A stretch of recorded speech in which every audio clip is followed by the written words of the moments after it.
요한계시록 8장 1절에서 5절까지 말씀 보겠습니다. 다 함께 한 목소리 있습니다. 일곱째 인을 떼실 때에 하늘이 반시간쯤 고요하더니 내가 봄에 하나님 앞에 일곱 천사가 서 있어 일곱 나팔을 받았더라. 또 다른 천사가 와서 제단 곁에 서서 금 향로를 가지고 많은 향을 받았으니 이는 모든 성도의 기도와 합하여 보좌 앞 금 제단에 드리고자 함이라. 향연이 성도의 기도와 함께 천사의 손으로부터 하나님 앞으로 올라가는지라. 천사가 향로를 가지고 제단에 불을 담아다가 땅에 쏟음에 우레와 음성과 번개와 지진이 나더라. 아멘. 오늘도 새벽 깨우신 사랑하신 여러분, 성경이 하나님께서 우리에게 보내신 편지라면, 특별히 러브레터죠. 편지라면 여러분이 드리는 기도는 무엇일까요? 하나님께 보내는 편지라고 할 수 있습니다. 오늘도 하나님께 올려드리는 사랑의 편지를 잘 쓰시는 여러분의 신앙삶이 이어지기를 간절히 축원합니다. 오늘 말씀의 제목은 보배롭고 귀한 성도의 기도, 이러한 제목으로 말씀을 나누겠습니다. 여러분이 신앙생활을 하면서 이 기도에 대한 설교나 공부만큼 많이 한 것도 없으리라 생각됩니다. 그런데 기도를 생각할 때 네 종류의 사람으로 분류할 수 있습니다. 첫 번째 사람은 기도의 필요성을 전혀 인정하지 않는 사람, 기도의 필요성을 의식하지 않는 사람. 이런 사람은 어떤 의식이 있을까요? 하나님께서 다 아셔서 주실 텐데 기도가 무엇이 필요하냐, 이렇게 생각하는 사람들입니다. 두 번째는 기도의 필요성을 느끼긴 하지만 자기 자신은 전혀 기도하지 않는 사람입니다. 이런 사람은 어떤 사람일까요? 다른 사람에게 기도만 부탁하고만 다닙니다. 남은 기도해 달라고 해서 잠자지 않고 기도하는데 혼자 잠자고 있는 사람. 세 번째는 기도의 필요성도 느끼고 자신도 기도하는데 응답을 받지 못하는 사람. 이런 사람은 어떤 사람일까요? 제가 인사드릴 때 말씀드린 대로 하나님께 드릴 편지를 어떻게 한 사람? 잘못 썼을 수 있습니다. 그러니까 편지를 잘 쓰시기 바랍니다. 네 번째, 기도의 필요성도 느끼고 자기 자신도 열심히 기도해서 꼭 응답을 받는 사람. 자, 여러분은 어떤 기도의 사람일까요? 기도하실 때마다 응답 받으시는 여러분의 기도의 삶이 이어지기를 바랍니다. 그런데 우리가 함께 읽은 오늘 말씀해 볼 것 같으면 기도는 뭐라고 우리가 읽었습니까? 재물과 같다고 했습니다. 자, 구약에서는 금향단에서 향을 피웁니다. 그 향이 바로 하나님께 드려지는 거룩한 향, 이렇게 말합니다. 그 향연이 하나님께 올라가는 겁니다. 향연은 무엇이죠? 향기 나는 연기입니다. 이것은 성도의 기도가 제물로 하나님께 올라가는 것을 상징하는 것입니다. 가장 가치 있는 제물은 그래서 향기로 불타오르는 제물이어야 합니다. 성도들이 올려드리는 향이 금 향로에 담겨서 어디로 올라가는 것입니까? 하나님의 거룩한 보좌로 올라가는 것입니다. 얼마나 영광스러운 일일까요? 문제는 우리의 기도가 금 향로에 담길 수 있는 기도냐, 다시 말하면 하나님께서 받으시는 기도여야 한다는 것입니다. 자, 이해가시죠? 다시 말씀드리지만 향은 기도를 의미합니다. 또 향단은 어디를 말한다고요? 기도의 단을 의미합니다. 하나님의 성전 안에 중요한 것이 많고 많습니다. 그래서 그 많은 것 중에서 우리가 하나님 앞에 할 수 있는 것은 바로 분향단입니다. 향을 피우는 일입니다. 자, 새벽 성도인 여러분들이 힘들고 정말로 피곤한 가운데서도 새벽마다 왜 교회에 나오시는 것입니까? 바로 향 피우러 나오시는 겁니다. 특히 하루도 안 빠지시고 나오시는 분들은 매일같이 향내 나는 기도로 제단을 쌓으시기 때문에 상급도 엄청 클 것이고 특히 하나님께서 기뻐하십니다. 아멘. 하루도 안 빠지고 새벽 기도에 나오는 게 쉬운 일일까요? 결코 쉬운 일이 아닙니다. 목사님들 중에서 목회하실 때 새벽 기도에 한 번도 안 빠졌다 하는 분이 몇 분 계신데 그분의 한 분이 곽선희 목사님이십니다. 저도 목회할 때는 한 번도 안 빠졌다고 생각되거든요. 한 번도 안 빠지고 1년 365일은 아니죠. 대개 그전에는 토요일 날은 제가 목회할 때는 토요일 날은 쉬었습니다. 그 이유는 금요일 날 어떤 기도를 했습니까? 철야 기도했기 때문에 토요일 날은 쉬었습니다. 자, 여러분, 교인의 의미가 무엇이죠? 좋은 교인이 되는 것은 무엇을 말합니까? 하나님이 원하시는 삶을 사는 길이 무엇입니까? 첫째도 둘째도 셋째도 향을 피우는 일입니다. 분향하는 일입니다. 분향은 곧 하나님께서 하나님께 제사 드리는 것을 말합니다. 예배하는 것을 말합니다. 주님께서 이렇게 말씀하십니다. 자, 마태복음 21장 13절을 보겠습니다. 그들에게 이르시되 기록된 바 내 집은 기도하는 집이라 일컬음을 받으리라 하였거늘 너희는 강도의 소굴을 만드는도다 하신지라. 아멘. 내 집은 어떤 집이다? 기도하는 집이다. 만민이 기도하는 집이다. 누구나 와서 기도할 수 있는 집이다. 교회는 기도하는 것입니다. 교회를 왜 세우셨습니까? 교회에 나와서 기도하게 하려고, 향 피우게 하려고. 구약에는 실제로 향을 피웠습니다. 천주교 의식에서도 그들의 미사 드릴 때 실제로 향을 피웁니다. 그런데 오늘 우리는 교회에 나와서 하나님 앞에 기도의 향을 피우기 위해서 하나님의 교회를 우리에게 세워주신 것입니다. 교회가 교회 노릇을 하기 위해서는, 교인이 좋은 교인이 되기 위해서는, 훌륭한 교인이 되려면, 교회가 교회 사명을 다하려면 기도해야 합니다. 기도의 향을 피워야 합니다. 기도하지 않고는 교회가 어떤 일도 할 수가 없습니다. 무엇보다도 기도는 귀한 것입니다. 기도하면 교회도 살고 사회도 살고 심령도 살게 됩니다. 자, 오늘 말씀은 마침내 7번째 인이 떼어지는 장면입니다.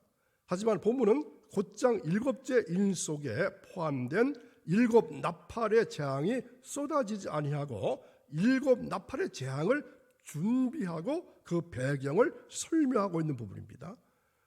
다시 말하면 7번째 나팔의 재앙이 왜 쏟아지게 되는가, 그 이유에 대해서 말씀하고 있습니다.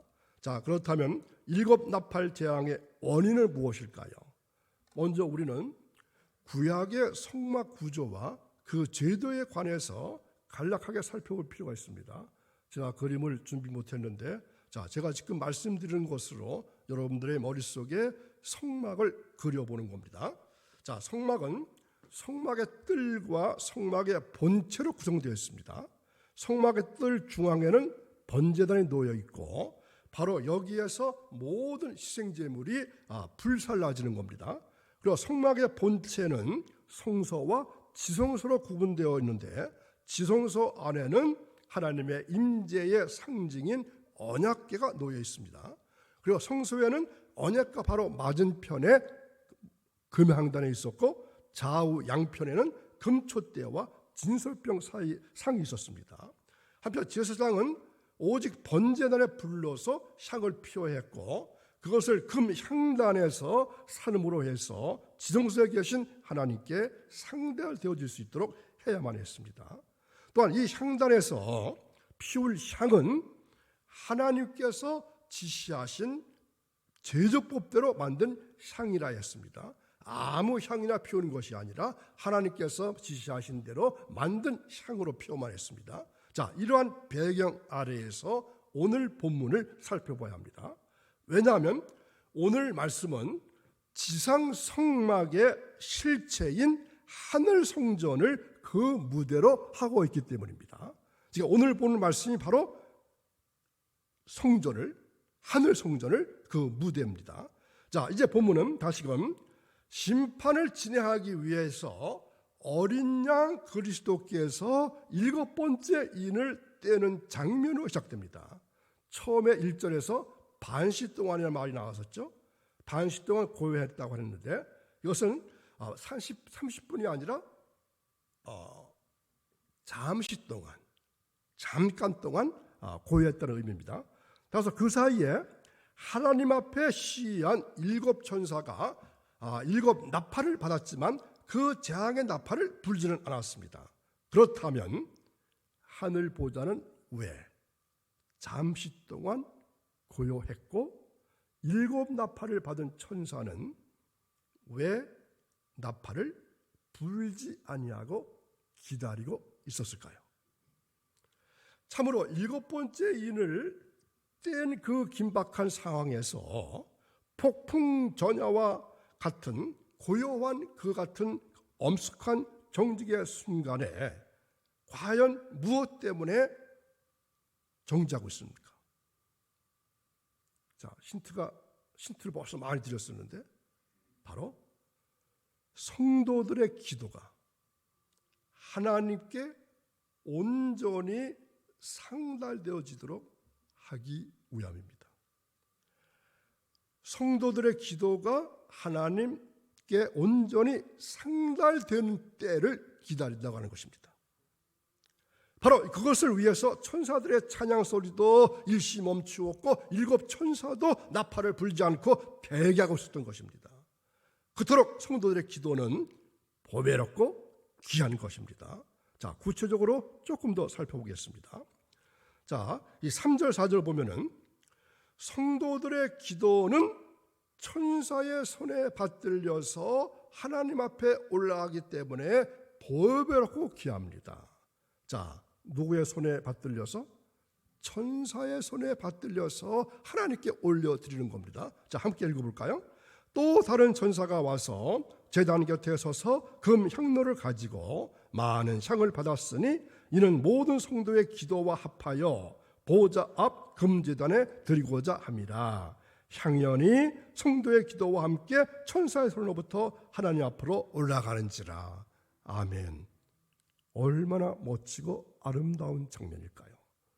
하늘 성전에서 천사는 마치 땅의 제사장들이 하는 것처럼 번제단에서 불을 취해서 그것을 금향로에 담아가지고 하나님 면전에 있는 금향단에서 향을 살랐던 겁니다. 이 향연은 성도의 기도와 함께 하나님 앞으로 올라갔습니다. 이런 향연 속에 성도의 기도가 배어 있다는 뜻입니다. 또한 성도의 기도가 향연처럼 올라간다는 의미로서 하나님께 바쳐지는 향연은 곧 기도라는 사실을 보여줍니다. 자, 여러분 그렇습니다.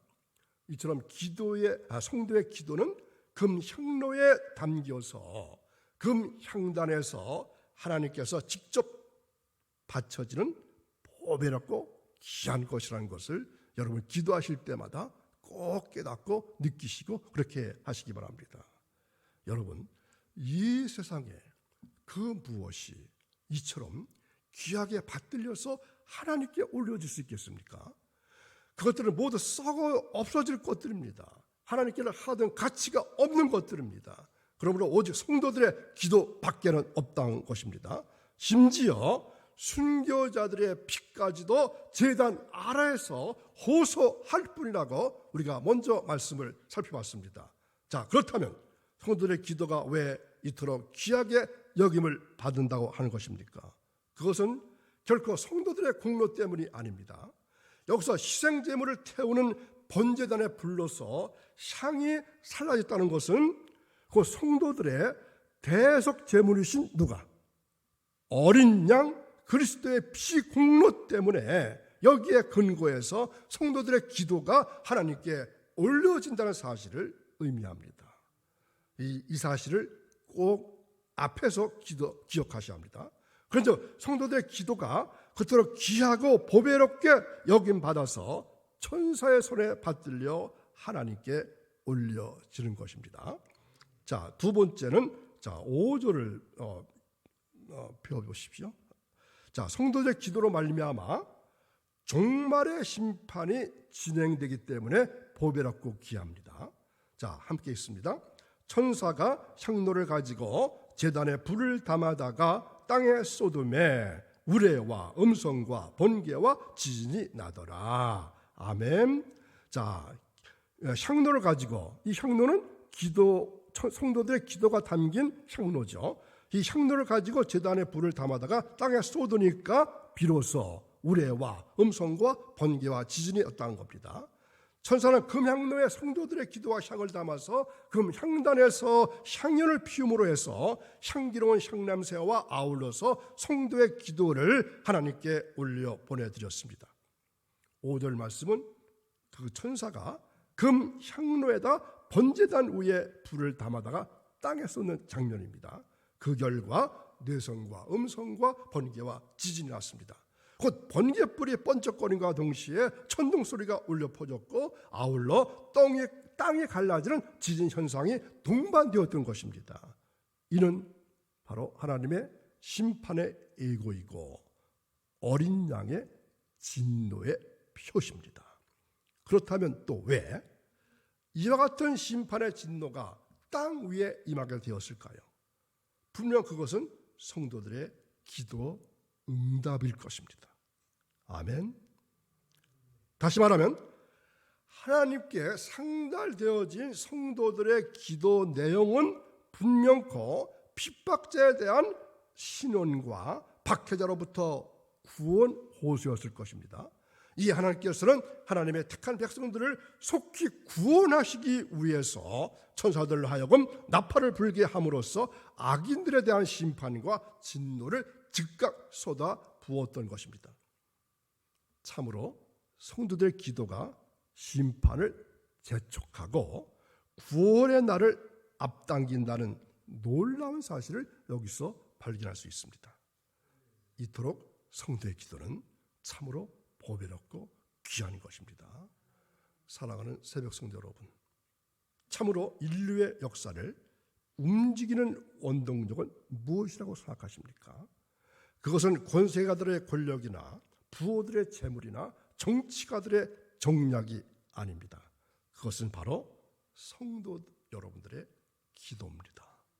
이 세상 사람들은 기도만큼 힘이 없고 나약한 것이 없다고 비웃고 조롱할 것이지만 천상의 보좌에 앉으신 하나님께는 그것만큼 보배롭고 귀한 것이 없습니다. 오직 보좌에 앉으신 하나님께 상달되어지는 것은 성도들의 기도뿐이라는 것입니다. 또한 보좌에 앉으신 하나님의 손길을 움직일 수 있는 것도 오직 기도뿐이기 때문입니다. 그러므로 오늘날 성도 여러분들은 이 땅에서 우리들 각자가 드리는 기도가 하늘에서 그토록 귀하고 보배롭게 여김받는다는 사실을 확신하시고 무슨 일을 만나든지 어떤 상황에 처하든지 결코 낙심치 말고 기도에 더욱더 힘쓰시기 바랍니다. 뿐만 아니라 우리 모두가 하나님께 올바른 제물이 되어서 기도할 때마다 응답을 받고 하나님께 인정받고 세상을 정화시키는 촉진자가 되고 촉진제가 되고 또 맛을 잃은 이 세상에 맛을 주고 어두워진 이 세상을 밝히 비추는 빛들이 되시고 하나님의 나라 확장하는 일에 우리 교회가 또 오늘 말씀 들으신 여러분들이 귀하게 쓰임받게 되기를 주님의 이름으로 축원합니다. 기도합니다. 찬송받으시기에 합당하신 창조주 하나님 아버지, 주님의 은총 속에 실록이 짙어가는 계절이 되었습니다. 이처럼 복되고 좋은 새벽에 저희들에게 하나님을 경외하는 마음을 심어주시고 건강한 육신을 허락해 주셔서 영과 진리로 예배할 수 있게 하시오니 무한 감사를 드립니다. 기쁨으로 하나님을 섬기며 노래하면서 주님 앞에 나와 새벽 제단을 쌓게 하시오니 저희들의 향내나는 기도를 하나님 받아 주옵소서. 저희들의 기도가 향내나는 향연이 되어서 금 대접에 올려지는 기도만 할 수 있게 되어지기를 간절히 원합니다. 하나님, 이 한 주간 살아갈 동안에, 이 한 날 살아가는 동안에 하나님 우리와 동행해 주시어서 복된 한 주간, 복된 한 날이 이어지기를 원하며 예수님의 이름으로 기도하옵나이다. 아멘.